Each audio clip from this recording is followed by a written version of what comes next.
শত্রুপক্ষের বিরুদ্ধে প্রতিরোধ গড়ে তুলতে তীব্র কুয়াশা ভেদ করে এগিয়ে যাচ্ছে সেনাবাহিনীর সাজোয়াজান এপিসি। ছোড়া হচ্ছে একের পর এক গোলা। দুপক্ষের মধ্যে তীব্র গোলাগুলির এক পর্যায়ে বেশ কয়েকটি সাজোয়াজান নিয়ে রণক্ষেত্রে প্রবেশ করলেন সেনাপ্রধান। তার নেতৃত্বে এগিয়ে যাচ্ছে সেনাদল। শুরু হলো চূড়ান্ত আক্রমণ। লাগাতার ভারত দখলের হুমকি বাংলাদেশের তরফ থেকে দেওয়া হচ্ছে পূর্ব পাকিস্তান এবং পশ্চিম পাকিস্তান। এই দুই ক্ষেত্রেই, দুই সীমান্তেই ঢেলে সাজানো। আসসালামু আলাইকুম। দেশ প্রবাস দূরে কিংবা কাছে বসে যে যেখান থেকে আমাদের নিউজটি ক্লিক করেছেন সবাইকে অসংখ্য ধন্যবাদ। দর্শক, ইতিমধ্যে সেনাপ্রধান একের পর এক গুলি ছড়ছে। আমাদের ভিডিওর প্রথম অংশ দেখে বুঝতে পেরেছেন আসলে কোন দিক কোন বিষয়টি ইঙ্গিত করছে। তো এত কথা বাদ দিয়ে চলুন আমরা চলে যাচ্ছি মূল ভিডিওতে। ভিডিও একটি লাইক দিয়ে ধারাবাহিকভাবে সম্পূর্ণ ভিডিও আলোচনা দেখতে চলে যাচ্ছি।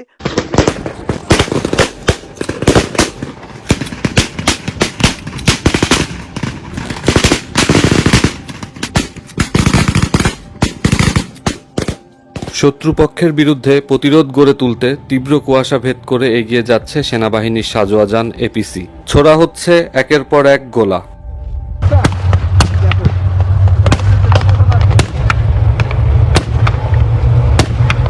ভারী অস্ত্রে সজ্জিত হয়ে দৌড়ে আসছেন একদল সেনা সদস্য। শুরু হলো গোলাগুলি।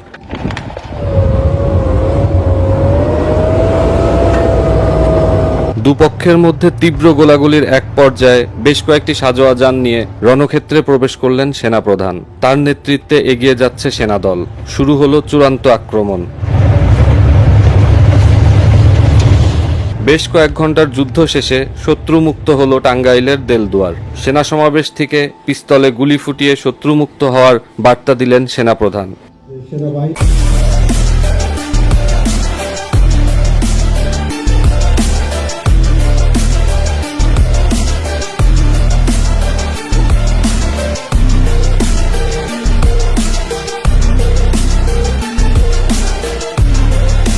যারা বাংলাদেশকে দুর্বল ভাবেন তারাই এই ভিডিওটি দেখবেন। কিছুদিন আগে ভারতের প্রতিরক্ষা মন্ত্রী রাজনাথ সিং লখনৌ কনফারেন্সে সবার সামনে বলেছিল ভারতীয় সেনাবাহিনীকে যুদ্ধের জন্য প্রস্তুত থাকতে হবে, তাও আবার বাংলাদেশের বিরুদ্ধে। তিনি বাংলাদেশের সাথে ভারতের উত্তেজনার কথাটা বলেছিলেন। এটা থেকে পরিষ্কার বোঝা যায় পরবর্তীতে বাংলাদেশের সাথে যুদ্ধ হতে পারে এমনটা আশঙ্কা করছে ভারত সরকার। আমরা তো জানি ভারত অনেক শক্তিশালী দেশ, কিন্তু ভারতের সাথে যদি বাংলাদেশের যুদ্ধ হয় তাহলে বাংলাদেশ কতটুকু ভারতের সাথে যুদ্ধ করতে সক্ষম হবে, এই বিষয়টি আমাদের সকলের জন্য জেনে রাখা অত্যন্ত গুরুত্বপূর্ণ। আজকে আমরা জানতে চলেছে বাংলাদেশের সামরিক শক্তি কতটুকু, আর বাংলাদেশ কি পারবে ভারতের সাথে যুদ্ধ করে টিকে থাকতে, নাকি বাংলাদেশ প্রথম দিনই হেরে যাবে। যারা যারা দেশকে ভালোবাসেন তারা ভিডিওটিতে একটি লাইক দিয়ে দিন আর চ্যানেলটি সাবস্ক্রাইব করে ফেলুন। গ্লোবাল ফায়ার পাওয়ার 2024-এর র্যাঙ্কিং অনুযায়ী বিশ্বের ক্ষমতাসীন দেশগুলোর মধ্যে বাংলাদেশের অবস্থান হচ্ছে 37তম। বাংলাদেশের কাছে রয়েছে 1,63,000 অ্যাক্টিভ সোলজার, যেটা পুরো পৃথিবীর 34তম সব থেকে বিরাট সেনাবাহিনী। একটি দেশের যুদ্ধ ক্ষমতা হয় সে দেশের জনসংখ্যার উপরে ভিত্তি করে, আর বাংলাদেশ পৃথিবীর 8ম বৃহত্তম জনসংখ্যার দেশ। বাংলাদেশের 40% মানুষ যুদ্ধের জন্য উপযুক্ত। তাছাড়া বাংলাদেশের কাছে রয়েছে 68 লক্ষ প্যারামিলিটারি। এই প্যারামিলিটারি মানে হচ্ছে আধা সামরিক বাহিনী। বাংলাদেশের প্রতিরক্ষা বাজেট পৃথিবীর 43তম সর্ববৃহৎ বাজেট। বাংলাদেশ প্রতি বছর সামরিক খাতে ব্যয় করে $7 বিলিয়ন। ক্রয় ক্ষমতার দিক থেকে বাংলাদেশের অর্থনীতি পৃথিবীর 27তম, যেটা বাংলাদেশের যুদ্ধ ক্ষমতাকে অনেক গুণ বৃদ্ধি করেছে। আপনারা যারা মনে করছেন বাংলাদেশ অতি দুর্বল রাষ্ট্র, তাহলে আপনাদেরকে বলে দিতে চাই বাংলাদেশের কাছে রয়েছে 350টির বেশি যুদ্ধ ট্যাঙ্ক, এর পাশাপাশি 13,000-এর বেশি সামরিক যান রয়েছে। আর গ্লোবাল ফায়ার পাওয়ারের রিপোর্ট অনুযায়ী বাংলাদেশের কাছে 450টির বেশি কামান রয়েছে, এর মধ্যে স্বয়ংক্রিয় কামান রয়েছে 300টি। বাংলাদেশের কাছে রকেট প্রজেক্টর রয়েছে সর্বমোট 78টি, এর সাথে রয়েছে 27টি সেলফ প্রোপেল আর্টিলারি। বাংলাদেশ সামরিক বাহিনীর কাছে মোবাইল প্রজেক্টর রয়েছে সর্বমোট 71টি, এর সাথে রয়েছে 28টি নর্মাল আর্টিলারি। টাউড আর্টিলারি রয়েছে 53টি, 70টি রয়েছে রকেট আর্টিলারি। বাংলাদেশের মতো সামরিক শক্তি আছে নেদারল্যান্ড, পর্তুগাল এবং মায়ানমারের মতো দেশগুলোর। এবার যদি আপনি মনে করেন বাংলাদেশের এত শক্তি থাকার পরও ভারত কি কখনো বাংলাদেশকে আক্রমণ করার সাহস পাবে, তো আপনাদেরকে জানিয়ে দিতে চাই ভারতের ডিফেন্স ফোর্স কখনোই অন্যকে আগে আঘাত করে না। এই কারণে ভারতের আর্মিদের অ্যাটাকিং ফোর্স বলা হয় না, ভারতীয় আর্মিকে বলা হয় ডিফেন্স ফোর্স। এবার চলুন আপনাদেরকে জানিয়ে দিই বাংলাদেশের কাছে আর কি কি অস্ত্র এবং হাতিয়ার রয়েছে। বাংলাদেশের কাছে রয়েছে ক্ষমতা সম্পন্ন বিমান ফোর্স, যেটা পৃথিবীর মধ্যে 39তম। বাংলাদেশ বিমান বাহিনীর কাছে 216টি বিমান রয়েছে, যেখানে যুদ্ধ বিমান রয়েছে 44টি।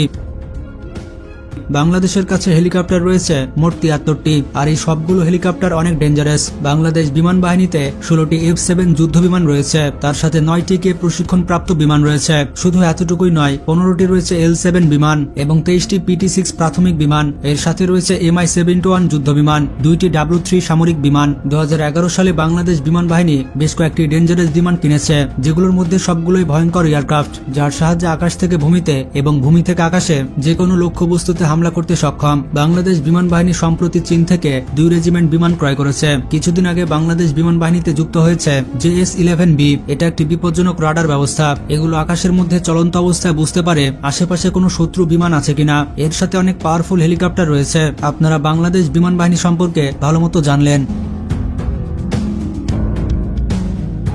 এবার আপনাদের জানিয়ে দিই বাংলাদেশ নৌবাহিনী কতটা পাওয়ারফুল। সব মিলিয়ে বাংলাদেশ নৌবাহিনীর কাছে মোট যুদ্ধ জাহাজ রয়েছে 109টি। বাংলাদেশের কাছে রয়েছে 7টি ফ্রিগেট। এর পাশাপাশি বাংলাদেশের কাছে রয়েছে 6টি করভেট। বাংলাদেশ নৌবাহিনীর কাছে সাইলেন্ট কিলার অর্থাৎ সাবমেরিন রয়েছে 2টি।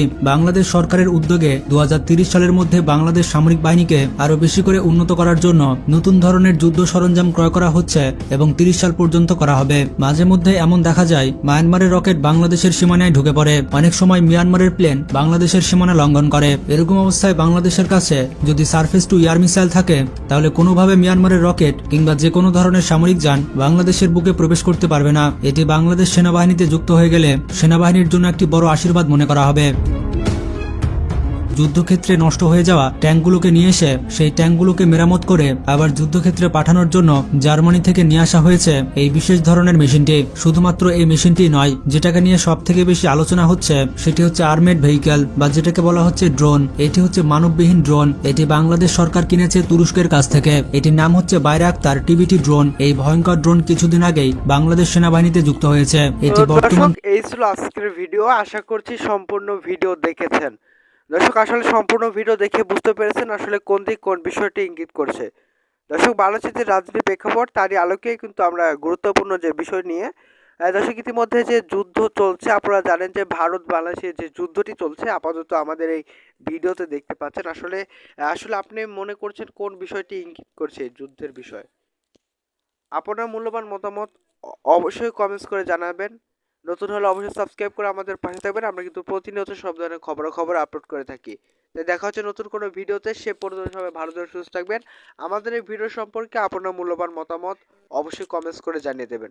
দর্শক আমরা কিন্তু প্রতিনিয়ত সব ধরনের খবর আপলোড করে থাকি, এমনকি আমার চ্যানেলে গিয়েও কিন্তু আপনারা ভিজিট করে আসতে পারেন। তাই আমাদের ভিডিও বেশি বেশি শেয়ার করে দিবেন অবশ্যই। দর্শক দেখা হচ্ছে নতুন কোনো ভিডিওতে।